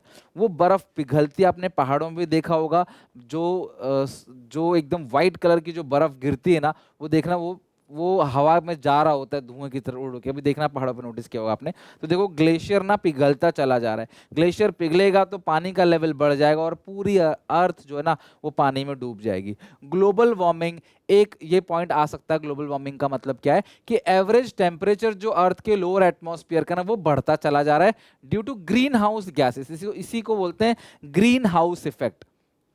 Greenhouse gases. Among the greenhouse gases, the increase in carbon dioxide in the atmosphere is the main cause of global warming. Global warming का सिंपल मतलब है, ये प्रॉब्लम सिर्फ इंडिया फेस नहीं कर रहा, पूरा वर्ल्ड फेस कर रहा है. Greenhouse gases are the cause of greenhouse effect. जो प्राइमरी ग्रीन हाउस गैसेस है इन अर्थ एटमॉस्फेयर, जो वाटर वेपर है, कार्बन डाइऑक्साइड है, मीथेन है, नाइट्रस ऑक्साइड है, ओजोन है, but major source carbon dioxide. जितना ज्यादा हम कोयला जला रहे हैं ना उससे ग्लोबल वार्मिंग हो रहा है. फैक्ट्री में, कारखाना में बिजली बनाने के लिए जो है वो बहुत कोयला जलाया जाता है. थर्मल पावर प्लांट पे कोयला जलाया जाता है. 80% ग्रीन हाउस इफेक्ट का कारण जो है वो कार्बन है एंड मीथेन. बट मीथेन जो है वो मोर पावरफुल है, मीथेन का सोर्स कम है, कार्बन का सबसे ज्यादा है. Major source of carbon dioxide is the power plant, जो बिजली है, इसलिए कहते हैं बिजली वेस्ट नहीं करना चाहिए. फॉसिल फ्यूल को बर्न किया जाता है. कोई जानवर मर गया, सर फॉसिल फ्यूल क्या है, कोई जानवर है मर गया, अब उसका मरने के बाद क्या होता है, उसकी जो लाश है ना वो हड्डी वड्डी बन जाता है बिल्कुल, और वो नीचे मट्टी में दबता जाता है, पता नहीं कई लाखों साल बाद वो अपने आप ही वो क्या बन जाता है, वो बन जाता है क्रूड ऑयल. ठीक है, या वो बन जाता है कोयला. अगर समंदर के अंदर है तो क्रूड ऑयल बन जाएगा, पानी के अंदर मछलियां अगर बड़ी बड़ी मरती हैं तो, अदरवाइज वो क्या बन जाएगा, आपका कोयला बन जाएगा. और सोचो 10 साल कई लाख साल लगते हैं कोयला बनने में, अब उसको तुरंत जला के 1 सेकंड में वेस्ट कर देते हैं. तो फॉसिल फ्यूल को जलाया जाता है इलेक्ट्रिसिटी जनरेशन के लिए. Currently surface temperature rising bye 0.2 degree Celsius पर, हर 10 साल में टेम्परेचर 0.2 डिग्री सेल्सियस बढ़ रहा है. 1950 से देखा जा रहा है number of cold days, cold night decrease हो गया, नंबर ऑफ वार्म डेज और वार्म नाइट्स इंक्रीज, गर्मी बढ़ रही है. इसी को बोलते हैं ग्लोबल वार्मिंग. ग्लोबल वार्मिंग एक करंट चैलेंज है. ग्लोबल, ध्यान समझना, ग्लोबल वार्मिंग और एयर पॉल्यूशन ये दो वर्ल्ड लेवल पे चैलेंज है जो इंडिया नहीं पूरा वर्ल्ड इसको फेस कर रहा है, कोई कम कोई ज्यादा, बट सब फेस कर रहे हैं। तो ग्लोबल वार्मिंग जो है उसका कारण, कॉन्सिक्वेंसेस क्या होगा, परिणाम क्या होगा, अर्थ का जो एवरेज टेम्परेचर है वो बढ़ जाएगा, सी लेवल बढ़ जाएगा, है ना, जो क्वांटिटी और पैटर्न ऑफ रेनफॉल बदल जाएगा, बारिश नहीं होगी और या फिर बिना मौसम बरसात होगी। तो ये सब ग्लोबल वार्मिंग की वजह से होता है। नेचुरल कैलेमिटीज आएंगी, फ्लड, फेमाइन, हीट वेव्स ज्यादा आएंगे, ग्लेशियर पिघलेगा, ब्यूटी ऑफ नेचर खत्म, ग्लेशियर पिघल जाएगा तो ब्यूटी ऑफ नेचर खत्म हो जाएगा, नई नई बीमारियां इमर्ज होंगी। और ग्लोबल वार्मिंग से ना मच्छर भी पनपते हैं, ज्यादा गर्मी होती है तो मच्छर पनपते हैं और मच्छर से भी बीमारियां होती हैं, और मरीन लाइफ पे भी इम्पैक्ट आएगा। अगर पानी का लेवल बढ़ जाएगा तो समंदर में रहने वाले जीव जंतु पे भी इम्पैक्ट आएगा, उनको भी नुकसान होगा। अब ग्लोबल वार्मिंग के बाद और इन्वायरमेंटल प्रॉब्लम क्या है, ओजोन डिप्लीशन। आपको पता है सन हमारे लिए बहुत जरूरी, लेकिन सन से कुछ plus UV rays, ultraviolet rays निकलती है जो हमारे बॉडी के लिए अच्छा नहीं है। हमारी बॉडी पे अगर वो डायरेक्टली आता है ना तो भैया उससे क्या होगा, स्किन कैंसर जैसी बीमारियां फैलेंगी। तो हमारे जो एटमॉस्फेयर का अलग अलग लेयर होता है उसमें से एक लेयर है ओजोन लेयर। तो ये जो ओजोन लेयर है ना वो सन की जो अल्ट्रावायलेट रेज है ना उनको नीचे आने से रोकता है, लेकिन उस ओजोन लेयर में ना छेद हो गए हैं या वो पतली हो गई है, जिसकी वजह से अल्ट्रावायलेट रेज उसको पार करके धरती पे आ जाता है और हमारे ऊपर गिरेगा तो फिर हमें क्या होगा, बीमारी होने लग जाएंगी। सो ओजोन डिप्लेशन होता क्या है, ओजोन लेयर पतली हो जाना या ओजोन लेयर में छेद हो जाना, लीक हो जाना, इसी को बोलते हैं ओजोन डिप्लेशन। और वो होता किसकी वजह से, क्लोरोफ्लोरोकार्बन से। हम धरती से ही सारा काम कर रहे हैं। क्लोरोफ्लोरोकार्बन है ना, क्लोरीन और ब्रोमीन का मिक्स है क्लोरोफ्लोरोकार्बन। उस कंपोनेंट को जब हम धरती से रिलीज करते हैं ना हम अपनी एक्टिविटी से, तो फिर उससे क्या होता है, ओजोन लेयर में छेद हो जाता है। Ozone depletion refers to phenomenon of reduction in the amount of ozone in stratosphere. Stratosphere क्या है, एटमॉस्फेयर का एक लेयर है, मेसोस्फीयर, स्ट्रेटोस्फीयर, अलग अलग लेयर होता है, तो ये एक लेयर का नाम है। तो उसमें ना ओजोन होता है, उसमें छेद होने लग जाता है। Problem of ozone depletion is caused by high level of chlorine और bromine compound in stratosphere. The origin of this compound are chlorofluorocarbon, इसको सीएफसी बोलते हैं, क्लोरोफ्लोरोकार्बन, जो बेसिकली कूलिंग सब्सटेंस के अंदर पाया जाता है, एयर कंडीशनर के अंदर, रेफ्रिजरेटर के अंदर, जिसकी वजह से ओजोन डिप्लीट होता है। तो एयर कंडीशनर आप देखो तो आप इंडोर यूनिट में तो आपको हवा आती है, ठंडी हवा, लेकिन आउटडोर यूनिट बाहर रहता है, वो गर्म गर्म हवा फेंकता रहता है, वही एक तरीके से जाके ओजोन को डिप्लीट करता है। अब काफी ऐसे ऐसे एसीज अब बन रहे हैं जो नहीं करते, बट शुरू शुरू में काफी डिप्लीट हुआ था। More ultraviolet radiations come to earth and cause damage to the living organism. Ultraviolet rays is responsible for skin cancer in human. It also lower the production of phytoplankton and thus affect the other aquatic organism. तो पानी पे भी गिरता है, phytoplankton पानी में होते हैं जो चमकते हैं, है ना, आप हाथ मारोगे थोड़ा पानी में चमकेगा वो, तो उनको भी इम्पैक्ट डालता है और अदर एक्वाटिक ऑर्गेनिज्म को भी इम्पैक्ट डालता है। एक 5% ओजोन में ना डिप्लीशन पाया गया 1979 से 1990, जिसकी वजह से ओजोन लेयर को प्रिवेंट करने की बहुत ज़्यादा ज़रूरत पड़ी। तो सरकार एक पॉलिसी लेके आई, एक योजना लेके आई, इसका नाम है मॉन्ट्रियल प्रोटोकॉल। एक ऐसा अग्रीमेंट जहां सब कंट्री ने मिलके साइन किया कि भाई ओजोन लेयर डिप्लीट हो रहा है, हम सब मर जाएंगे। तो क्लोरोफ्लोरोकार्बन को इन्होंने क्या किया, बैन कर दिया, और जिसकी वजह से ओजोन लेयर है वो रिकवर होने लगा धीरे धीरे। अंटार्कटिका में एक ओजोन होल भी पाया गया, देखो यहाँ पे लिखा होगा ozone hole refers to the depletion of the protective ozone layer in the upper atmosphere over earth polar region।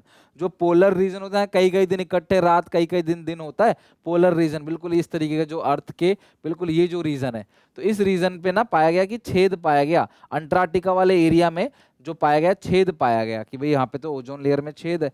पर अंटार्कटिका एक ऐसा मतलब कि एरिया जहाँ लोग नहीं रहते, जानवर ही रहते हैं। अब इस तरह फिर भी उसको ठीक किया गया, और किसकी वजह से, मॉन्ट्रियल प्रोटोकॉल, एक ट्रीटी है, एक समझौता, एक अग्रीमेंट है, जहां लोगों ने बोला भैया हम अब क्लोरोफ्लोरोकार्बन को बैन जो है कर देंगे, वो अपनी कंट्री में यूज नहीं करने देंगे। 1987 में, कब, 1987 में, और उसके बाद ओजोन लेयर जो है वो रिकवर होने लगा। So this is called ozone depletion. Paper में आता है ना तो अच्छे से एग्जाम्पल देकर समझा के छोटा मोटा डायग्राम बना के ना अगर आप लिखोगे ना, यकीन मानो नंबर आपको पूरे मिलेंगे। और ये सब क्या है, ये इन्वायरमेंट को खराब करता है। चिपको मूवमेंट, चिपको मूवमेंट में बेसिकली जब लोग पेड़ काटने आते थे तो गांव के लोग पेड़ों से चिपक जाते थे, सिंपल सी बात है, इसको बोलते हैं चिपको मूवमेंट। सुंदरलाल बहुगुणा ने इस चिपको मूवमेंट की शुरुआत की थी उत्तराखंड में सबसे पहले, तब उत्तरांचल था नाम, उत्तराखंड आपको पता है यूपी का ही पार्ट था पहले। चिपको मूवमेंट या चिपको आंदोलन एक सोशल मूवमेंट है that practice the method of Satyagraha and non violent resistance. लड़ाई नहीं करेंगे हम, पेड़ों को चिपक चिपक जाएंगे, भैया पेड़ों को काटोगे तो हम भी कटेंगे। This is mainly done through the act of hugging trees to protect them from being cut down.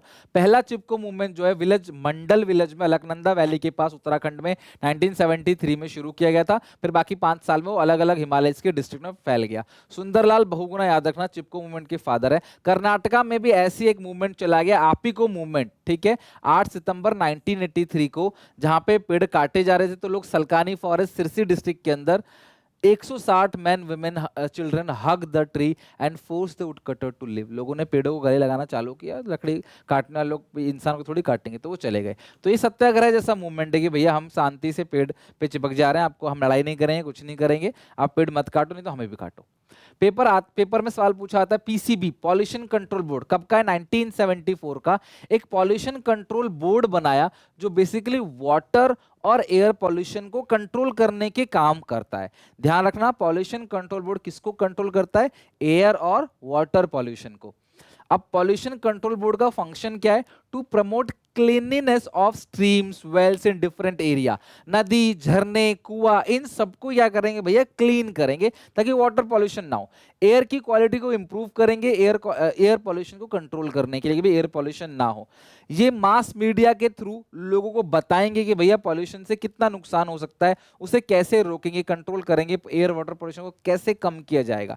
ये डेटा भी कलेक्ट करते हैं सारा का सारा एयर वाटर पॉल्यूशन का, और pollution and measure for its effective prevention, और कैसे ये पॉलिसीज बनाती है कि भाई किस किस तरीके से एयर पॉल्यूशन वाटर पॉल्यूशन को रोका जा सकता है। इवन ये जो पॉल्यूशन कंट्रोल बोर्ड है ना, यही रिस्पॉन्सिबल है एयर वाटर पॉल्यूशन को कंट्री में कंट्रोल करने का। ये याद रखना 1974 का है।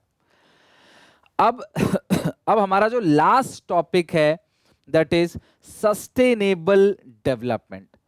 सर पॉल्यूशन तो समझ आ गया कि ये सारी चीजें हैं, अब उसका उपाय क्या है? Air pollution, water pollution, biodiversity loss, land degradation, deforestation, ozone depletion, global warming, सब समझ आ गया प्रॉब्लम्स। फोकस ऑन सॉल्यूशन, और ये है इस चैप्टर का last part, solution, sustainable development. मैं ये नहीं कह रहा कि एसी मत चलाओ, लाइट पंखे को मत यूज करो, गाड़ियां मत चलाओ क्योंकि उससे पॉल्यूशन होता है। मैं ये कह रहा हूं उसको उतना ही यूज करो जितना आपको जरूरत है, उसको वेस्ट मत करो। बिना मतलब कि आप नीचे घूम रहे हो, ऊपर पंखा चल रहा है, लाइट चल रहा है, वो काम आप मत करो। सोलर पैनल लगवा सकते हो, फिर भी आप जो है वो सोलर पैनल नहीं लगवा के इलेक्ट्रिसिटी का यूज कर रहे हो, उसको वेस्ट कर रहे हो, तो वो काम मत करो। तो सस्टेनेबल डेवलपमेंट का मतलब क्या है? हम डेवलप तो करेंगे, क्योंकि देखो अगर देखो कंक्रीट की दीवारें बनती हैं उससे भी पॉल्यूशन होता है। अब कंक्रीट दीवारें नहीं बनेगी तो घर गिर जाएंगे, तो हम वो सब चीज करेंगे, लेकिन अपनी जो फ्यूचर जनरेशन है, आगे आने वाली जनरेशन है, हम उनके लिए भी कुछ बचा के जाएंगे, शुद्ध हवा, पानी उनके लिए बचा के जाएंगे। This is called sustainable development. Sustainable development is development that meet the need of the present without compromising the ability of future generation to meet their own need। आज पेड़ पौधे सब खत्म कर दोगे, जंगल खत्म कर दोगे, नदियां बीचेस सब खत्म कर दोगे, तो भैया आगे आने वाली जनरेशन क्या देखेगी? कुछ भी नहीं। सस्टेनेबल डेवलपमेंट गोल्स बनाए गए, ध्यान रखना, एसडीजीज, जिसके अंदर 17 ग्लोबल गोल है, जो पूरा वर्ल्ड उसको जो है मानेगा, पूरा करेगा गोल को। एक blueprint to achieve a better and more sustainable future for all. Sustainable development goal किसने बनाए? यूनाइटेड नेशन ने बनाए 25 सितंबर 2015 को न्यूयॉर्क में, और 193 कंट्री ने साइन किया है कि हम इन गोल्स को पूरा करेंगे, इंक्लूडिंग इंडिया। और इन्होंने 17 गोल बनाए और 169 टारगेट बनाए, जिसको सारी कंट्री 2030 तक अचीव करेगी। जैसे कौन कौन से गोल्स हैं? जैसे नो पॉवर्टी, देश में गरीबी नहीं होगी, जीरो हंगर, क्वालिटी एजुकेशन मिलेगा, जेंडर इक्वालिटी रहेगी, क्लीन वाटर मिलेगा, क्लाइमेट चेंज पे एक्शन लिया जाएगा, इनइक्वालिटीज जो गरीब अमीर के बीच का फासला है उसको खत्म किया जाएगा। और इंडिया ने भी साइन कर रखा है, कब तक? 2030 तक। साइन कब किया था? 2015 में।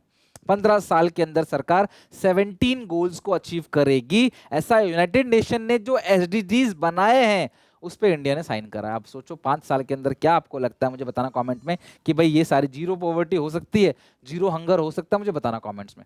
पर टारगेट 2030 का है। सस्टेनेबल डेवलपमेंट का एम क्या है?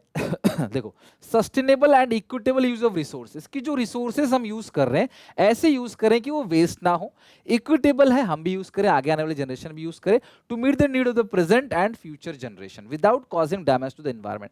एनवायरमेंट को डैमेज नहीं करा। सर पेड़ काटना बहुत जरूरी है, एयरपोर्ट बनाना है ना, क्या करें, पेड़ तो काटना पड़ेगा, एयरपोर्ट भी तो जरूरी है बनाना, हाँ काटो, लेकिन वही पेड़ आप कहीं और भी लगाओ, वही पेड़ आप कहीं भी और भी लगाओ, रीयूज करो, रिसाइकिल करो, पब्लिक ट्रांसपोर्टेशन का यूज करो, बिना मतलब की गाड़ियां मत घुमाओ। कुछ लोग लौंडे लफाड़े क्या करते हैं, गाड़ी लेके घुमाते रहते हैं यहाँ वहाँ, है ना, शेकी मारते हैं। भैया मत करो, एक बूंद पेट्रोल बनाने के लिए भी बहुत रिसोर्सेज का वेस्ट किया यूज किया जाता है। आप एक बूंद पेट्रोल भी नहीं ला सकते कहीं पे, आप उसको वेस्ट करे जा रहे हो, बुरा से बुरा उसको गाड़ी घुमा रहे हो, ऐसे ही वेस्ट कर रहे हो बिना बात के, वो चीज ना करो। बस इसी को बोलते हैं सस्टेनेबल डेवलपमेंट। वेस्टेज नहीं करना है। To prevent further damage to life support system, हमारा जो लाइफ सपोर्ट सिस्टम है उसको रोकना है, डैमेज नहीं करना है, कंजर्व करना है, नर्चर करना है बायोडाइवर्सिटी को and other resources for the long term food security. Long term food security चाहते हो, बायोडाइवर्सिटी रिसोर्सेज को कंजर्व करना, नर्चर करना, हम सब चाहते हैं स्वच्छ हवा, शुद्ध पानी हमें पीने को मिले, हवा अच्छी हो, तो उसके लिए भी थोड़ा तो हमें काम करना पड़ेगा। सर क्या काम करना पड़ेगा? तो ये चीजें हैं स्ट्रैटेजीज फॉर सस्टेनेबल डेवलपमेंट। तो ये सारी की सारी स्ट्रैटेजीज हैं जो मैं आपको बताने वाला हूं, जो आपको फॉलो करना पड़ेगा। अब ऑब्वियसली पेपर में आ सकता है, बहुत इंपॉर्टेंट है ये, लेकिन फॉलो करना पड़ेगा। Sustainable development doesn't suggest to slow down the process of growth. Growth मत करो, एसी मत चलाओ, गाड़ी मत चलाओ, नहीं, ऐसा नहीं कहता। इट ओनली सजेस्ट और optimum utilization of resources, proper तरीके से उसका यूटिलाइजेशन करो, वेस्टेज मत करो, in a manner such that economic growth is sustained and our future generation will not suffer. These are the following strategies for achieving sustainable development। तो ये सारी strategies हैं। सबसे पहला, use of non conventional sources of energy। Energy के ना बहुत सारे सोर्सेस हैं, कन्वेंशनल जो पुराने टाइम पे चला हुआ आ रहा है, कोयला है ना, पेट्रोलियम, और नॉन कन्वेंशनल जो क्लास नया है, like solar energy, wind energy, ठीक है। So conventional sources of energy are the natural energy resources which are regularly used for many years and are accept the fuel to produce heat, light, food and electricity. The energy sources include firewood, लकड़ियां जलाते हैं, fossil fuel, cow dung, ये सब क्या है, पुराना है, conventional है। These fossil fuels are कोयला, petroleum, natural gas। The major disadvantage, का main disadvantage क्या है कि भैया ये pollution फैलाता है। The burning of firewood and fossil fuel result in air pollution. This can be avoided by using the non-conventional sources। तो भैया non-conventional sources of energy को use करना चाहिए। Energy derived from wind, tide, समंदर की लहरों से, हवाओं से, जैसलमेर में देखा होगा बड़े बड़े विंड लगे होते हैं क्लास, विंड मतलब कि मतलब फैन लगे होते हैं, वो क्या करते हैं क्लास, वो घूमता है और उससे बिजली प्रोड्यूस होता है, समंदर की लहरों से, डैम्स के थ्रू, है ना, sun, geothermal heat, biomass energy, ये सब non conventional source of energy हैं। All these sources are renewable, एक तो ये रिन्यूएबल रिसोर्सेस हैं और इको फ्रेंडली भी हैं। Wind power and solar rays are totally free from pollution, hence we can use these to produce a clean form of energy without any wastage or without any threat to the environment। तो non conventional sources of energy को use करना start करो, environment को protect करना है तो। और ये मत सोचो मैं नहीं करूंगा, मैं ही कर लूंगा तो क्या हो जाएगा, इतने लोग तो करते हैं, अगर सब ऐसे सोचेंगे तो काम नहीं हो पाएगा, ठीक है। अगला, use of cleaner fuel, CNG, LPG, गोबर गैस का यूज किया जाए रेदर देन लकड़ियों को जलाया जाए, ठीक है। तो सरकार भी उज्ज्वला योजना के स्कीम के तहत अर्बन एरिया में, रूरल एरिया में हर जगह जो है इनको प्रमोट करती है, ठीक है। सस्ता भी होता है और ये इन्वायरमेंट को प्रोटेक्ट भी करता है। Shift to organic farming, organic farming में शिफ्ट करो, नेचुरल तरीके से। ऑर्गेनिक फार्मिंग में पढ़ा चुका हूँ आपको, नेचुरल तरीके से खेती बाड़ी करो, है ना, इंसेक्टिसाइड, पेस्टिसाइड, फर्टिलाइजर, केमिकल का यूज नहीं करो, नेचुरल तरीके से खेती बाड़ी करो। आपके खुद के हेल्थ के लिए भी बेहतर होगा और एनवायरनमेंट के हेल्थ के लिए भी ये बेहतर होगा। और ये जो केमिकल वगैरह होते हैं ना, ये रिवर्स में, कनाल्स में जाते हैं, उससे वाटर पॉल्यूशन होता है, वो छिड़काव करते हैं उससे एयर में जाता है, एयर पॉल्यूशन होता है, उससे लोगों को खतरा भी रहता है ना, इंसान भी बीमार पड़ सकता है, जानवर लोग भी मर जाते हैं। तो इसलिए ऑर्गेनिक फार्मिंग यूज करो। ऑर्गेनिक फार्मिंग से पेस्टिसाइड फ्री वेजिटेबल्स, फ्रूट्स उगाए जाते हैं जो अच्छे आपके हेल्थ के लिए अच्छा होता है, सॉइल के लिए अच्छा होता है और एनवायरनमेंट के लिए भी अच्छा होता है। अगला है establishment of mini hydel plant. जो पहाड़ी इलाका रहता है ना, पहाड़ी इलाके में बड़े बड़े टावर लगाना थोड़ा सा मुश्किल होता है, तो पहाड़ी इलाके में जो भी जहाँ से पानी बह रहा होता है ना, झरने बहुत सारे मिलेंगे पहाड़ी इलाके में, तो उन झरनों पे टरबाइन, अब इलेक्ट्रिसिटी कैसे प्रोड्यूस होती है छोटी क्लास में पढ़ा होगा आपने, टरबाइन घुमाया जाता है बिजली बनाने के लिए। तो टरबाइन घुमाने के लिए प्रेशर चाहिए जो पानी से आता है, ये वाला प्रेशर, इसे टरबाइन घूमता है और बिजली बनती है। तो मिनी हाइडल प्लांट मतलब छोटे छोटे हाइडल प्लांट बनाए जाते हैं जहाँ पे झरना होता है, जहाँ पे पहाड़ी एरिया में झरना होता है, वहाँ पे मशीन लगा के आसपास की जो लोकल नीड है वो इसी से पूरा करते हैं। In mountain regions, streams can be found almost everywhere. Mini hydel plant use the energy of such streams to move small turbine. The turbine generate electricity और उससे पावर बनती है, वो पावर लोकल डिमांड को पूरा करता है। Moreover, large scale transmission tower and cables are not required in such plant. तो बड़े बड़े जो ट्रांसमिशन टावर होते हैं, जैसे आप टावर देखा होगा ना आपने, ऐसा जब आप गांव जाते हो देखते हो ना, फिर वहाँ पे ट्रेन में जब आप बैठे रहते हो तो आपको हर जगह ये तार ही तार देखने को मिलता है। तो वो सब की बहुत ज़्यादा ज़रूरत यहाँ पे नहीं पड़ती है, क्योंकि बिजली जो है वो पानी से बनाया जा रहा है। विंड पावर देखो, विंड टर्बाइन होता है, उसे घुमाया जाता है ना, और उससे बिजली बनाई जाती है। बहुत बड़ा होता है, मतलब आप समझ लो, आपकी सोच से ही परे कि ये बहुत ही ज़्यादा बड़ा, मतलब बड़े बड़े टरबाइन होते, पंखे होते हैं, वो घूमते हैं और बिजली बनाई जाती है उससे। ठीक है, बहुत खर्चा आता है इसको शुरू में इंस्टॉल करने के लिए, बट लॉन्ग टर्म में जाके इसका कॉस्ट जो है वो रिकवर हो जाता है। विंड पावर बोलते हैं इसको। ट्रेडिशनल नॉलेज एंड प्रैक्टिस, गांव के लोगों को जो पुरानी नॉलेज है, पुरानी प्रैक्टिस है, उससे भी इन्वायरमेंट की पॉल्यूशन को रोका जाता है। केमिकल चीज़ें यूज़ नहीं करके नेचुरल तरीके से लोग यूज़ करते हैं। तो चाहे कॉस्मेटिक हो, चाहे बीमार पड़ने पे हो, नेचुरल तरीके से जब लोग चीज़ों को यूज़ करते हैं ना, तो इन्वायरमेंट उससे पॉल्यूट नहीं होता। Traditionally, Indian people have been close to their environment. Traditional knowledge is valuable not only to those who depend on their daily life, but also the modern industry and agriculture as well. Many widely used products such as plant-based medicine, health product, cosmetic are derived from traditional knowledge. People use करते हैं handicraft product को, और उससे भी sustainable development होता है। Plastic use नहीं करके handicraft का प्रोडक्ट यूज करते हैं। आप गोलगप्पे खाते हो, प्लास्टिक की जगह पे पहले पत्तियां होती, पत्तियों को फोल्ड करके वो दुकानदार पकड़ा देगा, आप खाते, तो वो पत्तियां डिकम्पोजर उसको डिकम्पोज कर देते थे, वो मट्टी में मिल जाता था। आज प्लास्टिक की कटोरी में खाते हो तो भैया उससे क्या होता है, पॉल्यूशन होता है। अगला, अवेयरनेस टू कंजर्व नेचुरल, लोगों को अवेयर करो, लोगों को बताओ कि भैया शुद्ध हवा पानी कितना जरूरी है। Sustainable natural resources conservation is a process of rational use and skillful management and preservation of the natural environment with all its resources. By providing environmental education we can aware people to conserve resources for future generation. और आपको aware करने के लिए तो आपके syllabus में डाला हुआ है, इन्वायरमेंटल स्टडीज एक सब्जेक्ट है जो आपको आगे भी मिलेगा ग्रेजुएशन में, और जो छोटी क्लासेस भी पढ़ते हुए आ रहे हैं, सबसे ज्यादा जरूरी है हमारा घर, हमारा एनवायरनमेंट, उसको प्रोटेक्ट करना। तो उसको भी आपको लोगों को अवेयर करते रहना चाहिए, भैया पॉल्यूशन मत करो। ठीक है, People should conserve energy, water, use solar panel, avoid single use plastic। खुद अवॉइड करना चाहिए, दुकानदार से मांगो मत, खुद अवॉइड करो। गवर्नमेंट ऑल्सो शुड टेक, सरकार को भी स्टेप्स लेने चाहिए लोगों को अवेयर करने के लिए। बहुत सारे कॉलेजेस में ईवीएस जो है वो कंपलसरी सब्जेक्ट है। People should understand the benefit of pure water and air in the role of their life. ये अवेयरनेस जो है हमारी जिंदगी को बचा सकता है। यूज ऑफ पब्लिक ट्रांसपोर्ट, भैया देखो अब इतनी सारी गाड़ियां हैं, इतने सारे लोग हैं, और इतने सारे लोग एक बस के अंदर भी आ सकते हैं, तो एक शो किया गया है कि पब्लिक ट्रांसपोर्टेशन से जाम नहीं लगेगा, सस्ता भी पड़ेगा, इन्वायरमेंट भी पॉल्यूशन नहीं होगा। हाँ, लेकिन सरकार को सड़क भी उस हिसाब से बनाना चाहिए। पब्लिक ट्रांसपोर्टेशन मतलब क्या है, बस, टैक्सी, ट्रेन, ये सब एक पर्टिकुलर रूट पे चलते टाइम पे ये ट्रांसपोर्ट कंफर्टेबल होता है, सस्ता पड़ता है, और पॉल्यूशन भी कम होता है, रोड जाम भी कम होता है। तो सरकार को मेट्रो अर्बन एरिया में भी लेके, अर्बन एरिया के साथ साथ सब अर्बन और रूरल एरिया में भी लेके जाना चाहिए। और प्राइवेट व्हीकल जो है वो तभी कम होगा जब लोग पब्लिक ट्रांसपोर्टेशन को यूज करेंगे। इंडिया में हर 1000 लोगों में 22 कार है, जो कि बहुत ज्यादा है। नीति आयोग के डेटा के अकॉर्डिंग 1000 लोगों में 22 कार है।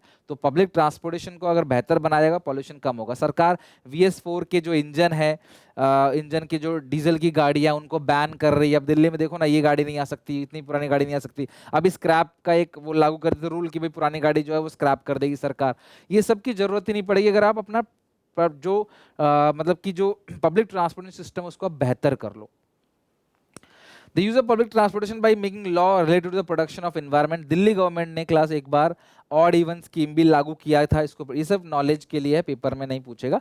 ऑड इवन स्कीम लागू किया था जाम को रोकने के लिए कि भाई अगर आपकी गाड़ी का नंबर है 2020 तो ये अलग डेट पे आएगी, 2021 जो है वो अलग डेट पे आएगी, तो एक ही दिन में दो गाड़ी आपको नहीं दिखेंगी, तो आधा गाड़ी का जो लोड है वो कम कर दिया गया। ठीक है, और अगर आप इस रूल को फॉलो करोगे 4,000 की पेनल्टी भी लगाई जाएगी। तो लोगों ने इसको मना कर दिया, हम फॉलो नहीं करेंगे, तो इसको वापस ले लिया गया। तो दिवाली के बाद ऐसे ही थोड़ा पॉल्यूशन जब होता है तो दिल्ली गवर्नमेंट नए नए नियम कानून लाती रहती है, लोग उसको अवॉइड करते हैं क्योंकि क्लास उसको पालन करना अब दिल्ली के लोगों के लिए पॉसिबल नहीं है, जिसकी वजह से क्लास बहुत ज़्यादा पॉल्यूशन और बढ़ता है। इवन 1986 में जब भोपाल गैस ट्रेजेडी हुई, 1984 में 3 दिसंबर भोपाल गैस ट्रेजेडी, मिथाइल आइसोनाइड नाम का एक गैस है जो रिलीज हुआ और बहुत बुरा हाल हो गया। एक बार जरूर आप सर्च करना यूट्यूब पे भोपाल गैस ट्रेजेडी करके, कई सारे लोगों की जान चली गई। सिलेबस का पार्ट नहीं है, लेकिन उसमें सरकार को होश आया और सरकार ने फिर फाइनली एक्ट बनाया, एनवायरमेंटल प्रोटेक्शन एक्ट 1986 के। भैया ये एक्ट बना के, नियम बना के अब हम एनवायरमेंट को प्रोटेक्ट करेंगे, जो बहुत जरूरी है एनवायरमेंट को प्रोटेक्ट करना, ठीक है। तो ये भी ध्यान रखना, भोपाल गैस ट्रेजेडी की डेट इंपॉर्टेंट है और एनवायरमेंट प्रोटेक्शन एक्ट 1986 का है, वो भी आप याद रखना, ठीक है। तो ये हो गए यहाँ पे सारे पॉइंट्स खत्म। इस चैप्टर में जितने भी इंपॉर्टेंट डेटा है एनवायरनमेंट एंड सिस्टम डेवलपमेंट, उसको मैं रिवीजन करा रहा हूं 2 मिनट में। बहुत छोटे छोटे डेटा है, ध्यान समझना। गवर्नमेंट ने सेंट्रल पॉल्यूशन कंट्रोल बोर्ड को सेटअप किया, किस लिए सर? एयर और वाटर पॉल्यूशन कंट्रोल करने के लिए। कब? 1974 में। इन्वायरमेंटल प्रोटेक्शन एक्ट कब का है? 1986 का। इंडिया ने मॉन्ट्रियल प्रोटोकॉल को साइन कब किया था सर? 1992 में साइन किया था इंडिया ने। किसने बनाया था? यूएन ने बनाया था। कितने गोल थे? 17 सिस्टम डेवलपमेंट गोल थे। टारगेट कितने थे? 17 गोल थे, ठीक है। आई थिंक 164 टारगेट थे ना सस्टेनेबल डेवलपमेंट के।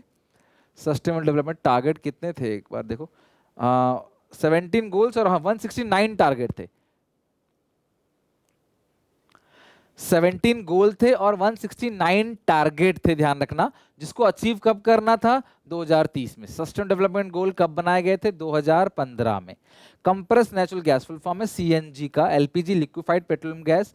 और भोपाल गैस ट्रेजेडी कब हुई थी? 3 दिसंबर 1984 को। ओजोन होल, ओजोन होल किसकी वजह से होता है? क्लोरोफ्लोरोकार्बन की वजह से। वो किसके कंपोनेंट का कंबाइन है? क्लोरीन और ब्रोमीन का। सबसे ज्यादा कार्बन डाइऑक्साइड कौन सा सेक्टर रिलीज करता है? Power sector. ये भी आप ध्यान रखना, ठीक है। इसके साथ ये वाला चैप्टर हो गया हमारा दी एंड। तो आप इस चैप्टर को अच्छे से पढ़ के, समझ के, लर्न करके आओगे। एक ही चैप्टर हमारा बच्चा है, comparative development experience of India, Pakistan, China. उसे हम कल करके अपना पूरा इंडियन इकोनॉमी का सिलेबस खत्म कर देंगे, साथ में हमारा इको भी पूरा एंड हो जाएगा। अब आपकी रिस्पॉन्सिबिलिटी है, मुझे बताओ कमेंट सेक्शन में कितने आईडी के चैप्टर आपने याद कर लिया 8 में से, और इसको प्लीज पढ़ के अच्छे से आना। मिलते हैं नेक्स्ट वीडियो में, till then take care, bye bye.